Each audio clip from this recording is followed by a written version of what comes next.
আসসালামু আলাইকুম, সবাইকে শুভেচ্ছা জানাচ্ছি। মাসুম মাহবুব। প্রিয় দর্শক, দেখছেন ওপেন দ্য ইউটিউব চ্যানেল এবং মাসুম মাহবুব ফেসবুক পেজ। আপনারা শুনতে এবং দেখতে পাচ্ছেন ক্লিয়ার? আমাকে একটু কমেন্ট করে জানাবেন। আজকের সাউন্ড কেমন সেটা আমাকে কমেন্ট করে জানাবেন। আমি দেখতে পাচ্ছি চট্টগ্রাম থেকে দেখছেন। মাসুম ভাই কেমন আছেন? চট্টগ্রামের ভাইয়েরা ভালো আছি। চট্টগ্রাম পটিয়া থেকে সবুজ, ইতালি থেকে সোহাগ, মিজান ওমান থেকে। ভাই কেমন আছেন আপনি? একেবারে ক্লিয়ার, হ্যাঁ ধন্যবাদ। একেবারে ক্লিয়ার। মুজিবুর রহমান চকরিয়া কক্সবাজার থেকে।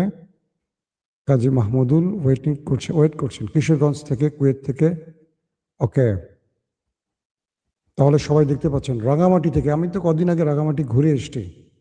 খুব সুন্দর জায়গা ভাই, আবার আসবো। মন আবার আসতে চাচ্ছে রাঙামাটি। ওকে দর্শক, আমার হাতে আজকে বেশ কিছু গুরুত্বপূর্ণ খবর আছে। আমি আজকে সারাদিন একটু বাইরে ব্যস্ত ছিলাম। আমার চেহারা দেখে বোঝা যাচ্ছে একটু এলোমেলো সবকিছু। আর রাতে খবরের আগে যে গুরুত্বপূর্ণ খবরগুলো এখন আমার হাতে আছে, আমি চেষ্টা করব সেই খবরগুলো আপনাদের জানাবার জন্য।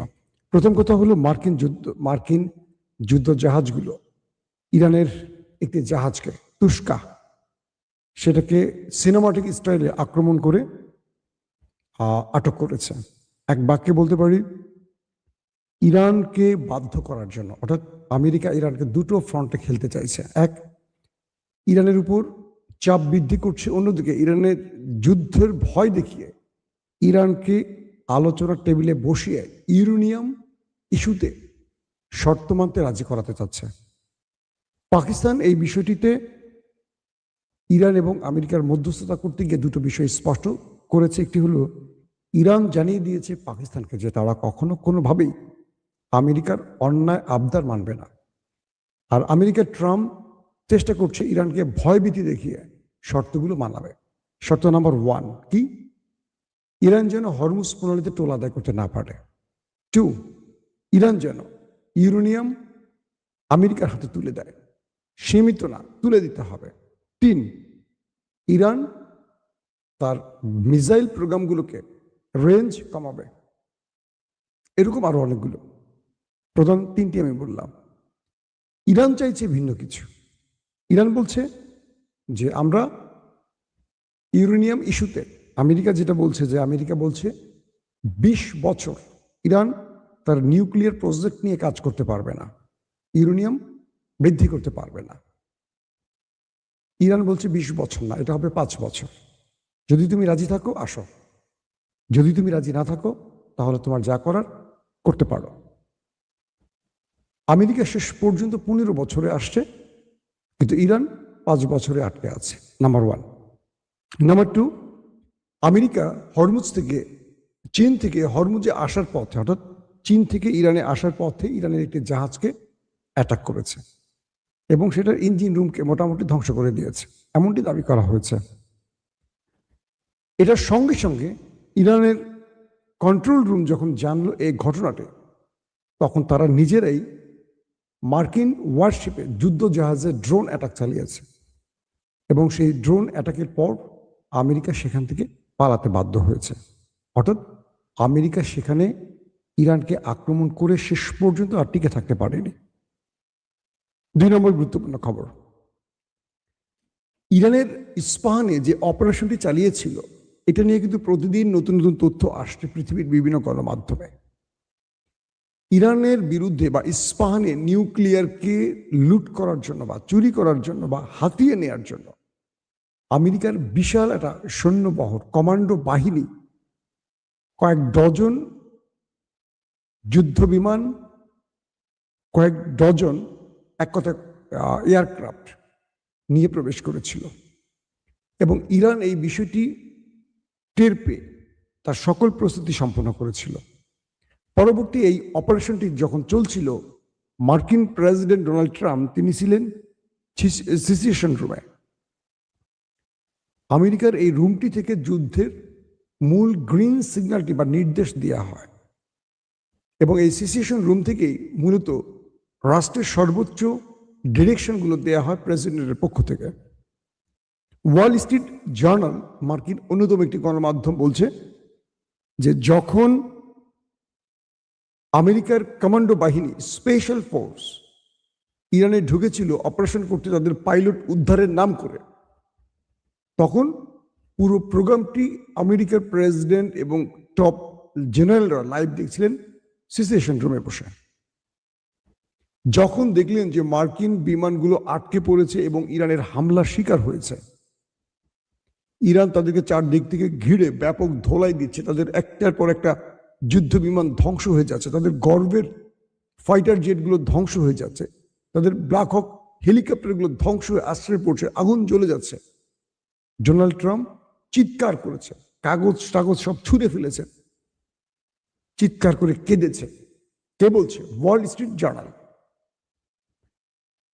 ট্রাম্পের এই অবস্থা দেখে সবাই ভয় পেয়ে গেছে যে ট্রাম্প কি ইরানের নিউক্লিয়ারের অর্ডার দিয়ে বসে কিনা, কারণ তার সেই ক্ষমতাটা আছে। ট্রাম্পের আশপাশে থাকা মার্কিন টপ জেনারেলরা ট্রাম্পকে আশ্বস্ত বা বোঝাবার চেষ্টা করেছে। তাকে বলছিল, মিস্টার প্রেসিডেন্ট, এটি যুদ্ধ, জয় পরাজয় থাকবে, আজকে আমরা পরাজিত হলেও কালকে আমরা জিতব। ট্রাম্প কারো কথা শুনছিলেন না, চিৎকার করছিলেন, কাঁদছিলেন এবং ইরানকে ধ্বংসের শপথ নিচ্ছিলেন, শাউট করে বলছিলেন আমরা ইরানকে শেষ করে দেব, এই করব সেই করব। শেষ পর্যন্ত পাকিস্তানের পা ধরে ইরানের সাথে যুদ্ধবিরতি করতে পেরেছিল আমেরিকা। এরপর ইসরায়েল আবারও ট্র্যাপে ফেলে আমেরিকাকে, বলে যে যুদ্ধবিরতির সময়টি হবে ইরানকে ধোঁকা দেওয়ার মূল টাইম আমাদের। ইরানকে বলা হয় যে আমরা 2 সপ্তাহের একটি আলোচনার মধ্য দিয়ে সকল সমাধান খুঁজে নেব। ইরান আমেরিকার এই প্রস্তাব প্রথমে রাজি হয়নি, পরবর্তী কয়েকটি মুসলিম দেশ ইরানকে এই বিষয়টিতে রাজি করায় এবং তারা গ্রান্টার রাষ্ট্র হিসেবে সামনে দাঁড়ায়।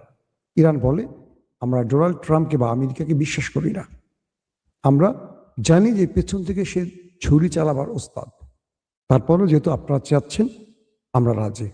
এরপরে লেবানন ইস্যুতে আবারও ইরান বেঁকে বসে, কারণ লেবাননে ইসরায়েল টানা সিরিজ হামলা করে এবং সবচেয়ে বড় হামলাগুলো লেবাননে হয় ওই দখলদার দেশটির পক্ষ থেকে।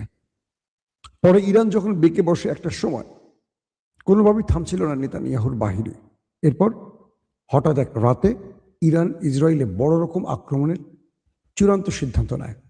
এই সংবাদটি সিআইএর মাধ্যমে আমেরিকার হোয়াইট হাউসে পৌঁছে যায় এবং ডোনাল্ড ট্রাম্প নেতানিয়াহুকে ফোন করে 12 দিনের যুদ্ধবিরতি করতে বাধ্য করে, নতুবা ইরান ওই দেশটিকে ঝাঁঝরা করে ফেলবে। এই হুমকিটাও ডোনাল্ড ট্রাম্প তাকে দেয়। এই পরিস্থিতির পর আসলে কি ঘটছে? এখন যে অবস্থাটি তৈরি হয়েছে যে ওমান সাগরে ইরান আমেরিকা মুখোমুখি হয়ে আছে। ইরান মার্কিন ওয়ারশিপকে টার্গেট করছে, আমেরিকা ইরানের জাহাজকে খুঁজছে। দুই পক্ষের মধ্যে উত্তেজনা। আজকে পাকিস্তানে মার্কিন প্রেসিডেন্টের পক্ষ থেকে জেরার্ড কুশনার এবং স্টিভ উইটকফ আলোচনার জন্য গেছেন, কিন্তু ইরান সেখানে পৌঁছায়নি। ইরানের তাসনিম নিউজ যে রিপোর্টটি কিছুক্ষণ আগে পাবলিশ করেছে, সেখানে তারা বলছে কি যে ওয়াশিংটনের পরস্পর বিরোধী কর্মকাণ্ডের কথা উল্লেখ করে ইরানের পররাষ্ট্র মন্ত্রণালয়ের মুখপাত্র বলেছেন, ইসলামাবাদ যুক্তরাষ্ট্রের সঙ্গে পাকিস্তানের মধ্যস্থতায় নতুন দফা আলোচনায় অংশগ্রহণের বিষয়ে কোনো সিদ্ধান্ত নেয়নি। সাপ্তাহিক সংবাদ সম্মেলনে সাংবাদিকদের সঙ্গে কথা বলতে গিয়ে ইসমাইল বাইক বলেন, এখন পর্যন্ত আমরা পরবর্তী দফা আলোচনা নিয়ে কোনো সিদ্ধান্ত নেইনি। কূটনীতি অনুসরণের দাবির সঙ্গে সাংঘর্ষিক কর্মকাণ্ডে জড়িত থাকার জন্য যুক্তরাষ্ট্রের সমালোচনা করে মুখপাত্র বলেন, যুদ্ধবিরতির একেবারে শুরু থেকেই ইরান ওয়াশিংটনের কাছ থেকে অসৎ উদ্দেশ্য এবং ক্রমাগত অভিযোগের সম্মুখীন হয়েছে। তিনি ব্যাখ্যা করেন, পাকিস্তানের সুস্পষ্ট বিপরীত দাবি সত্ত্বেও যুক্তরাষ্ট্র প্রাথমিকভাবে দাবি করেছিল যে লেবানন যুদ্ধবিরতির অংশ নয়। বাকায় আরো বলেন, একটি সমালোচনায় পৌঁছানোর পরেও ইরান হরমুজ প্রণালীতে সামুদ্রিক কর্মকাণ্ডের সম্মুখীন হয়েছে, যার মধ্যে রবিবার রাতে একটি ইরানি বাণিজ্যিক জাহাজের উপর মার্কিন হামলাও হয়েছে, যাকে তিনি যুদ্ধবিরতির লঙ্ঘন এবং আগ্রাসনের কাজ বলে বর্ণনা করেন।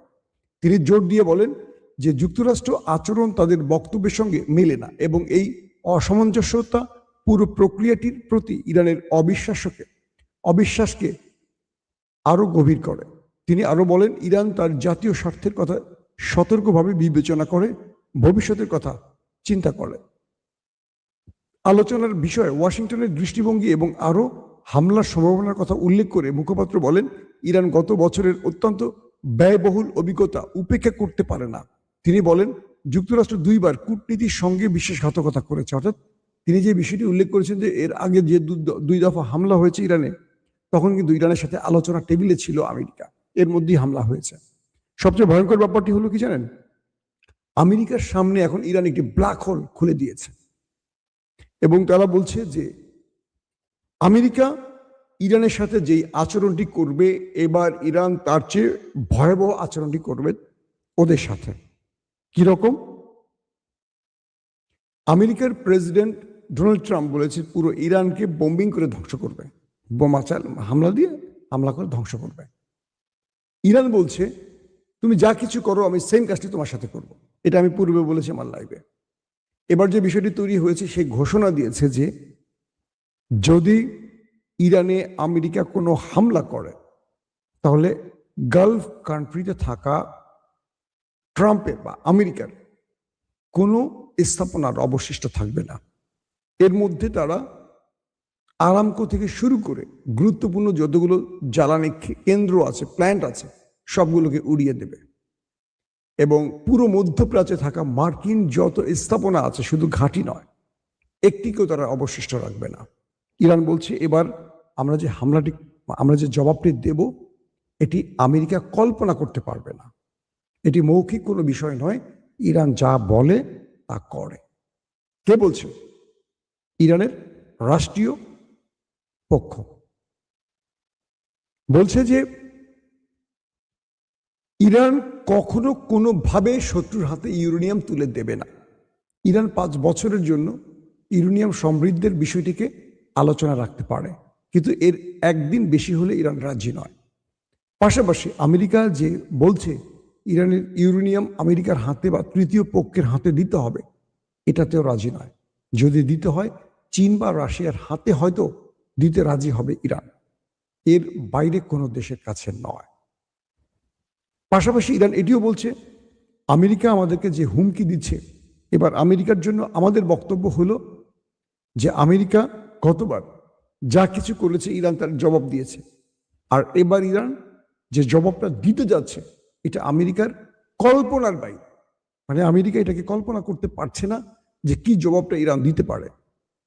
আমি গত 2 দিনের লাইভে আপনাদের কিছু আভাস দিয়েছি যে কি কি টাইপের হামলার খবর ইরান দিয়েছে। তারা এমন কিছু মিসাইলকে এবার হাজির করছে যে মিসাইলগুলো এক প্রকার আমেরিকার চিন্তার বাইরের মিসাইল, যেগুলোকে গত 1.5 মাস ধরে তৈরি করেছে ইরান। মানে 28 ফেব্রুয়ারি যুদ্ধটা শুরু হওয়ার পর থেকে ইরান নতুন আদলে তৈরি করেছে। আমেরিকা এবং ইরানকে টার্গেট করে এই মিসাইলগুলো তৈরি করেছে ইরান। পাশাপাশি তারা এমন কিছু প্রতিরক্ষা ব্যবস্থাকে হাজির করছে। ইরান বলছে যে আমরা এমন কিছু প্রতিরক্ষা সিস্টেমকে এবার ব্যবহার করব, আমেরিকার যুদ্ধ বিমান ইরানে ঢুকে নিশ্চিন্তে ফিরে যেতে পারবে না। তো এই পরিস্থিতিতে 2 দেশ এখন মুখোমুখি। যে কোনো সময় আমরা দেখব যুদ্ধের ঘন্টা বেজে গেছে, কেউ কাউকে ছাড় দিতে রাজি না। যদি পাকিস্তানি ট্রাম্প বলছে বা আমেরিকা বলছে যদি পাকিস্তানে এই আলোচনা ব্যর্থ হয় তাহলে আমেরিকার আলোচনায় বসবে না, আর আমেরিকা সরাসরি ইরানে আক্রমণ করবে। তো এই পরিস্থিতিতে এখন 2 দেশের মধ্যে বা 2 দেশের পরিস্থিতির মধ্যে আমরা এইটুকু বলতে পারি, আমরা একটা ভয়াবহ কিছু দেখতে যাচ্ছি। আবারও বলছি, আমরা যুদ্ধ চাই না, আমরা শান্তি চাই, আমরা শান্তির পক্ষের মানুষ। কারণ এই যুদ্ধ পৃথিবীতে বহু দেশকে অনেক বড় বিপদে ফেলে দিয়েছে। আমাদের মতো দরিদ্র দেশগুলোর অবস্থা আরো করুন। আশা করব এই যুদ্ধ দ্রুত শেষ হবে। দর্শক, আজ রাত 11টা থেকে 12টায় আমি আরেকবার লাইভে আসার চেষ্টা করব ইনশাআল্লাহ। সেই পর্যন্ত আপনাদের কাছ থেকে বিদায় নিচ্ছি। প্রত্যেকে ভালো থাকবেন। আল্লাহ হাফেজ। ওপেন দাইস মানে সত্যকে সত্য বলা, মিথ্যেকে মিথ্যে বলা। আমরা শোনা কথা নয়, চোখে যা দেখি তাই বলি।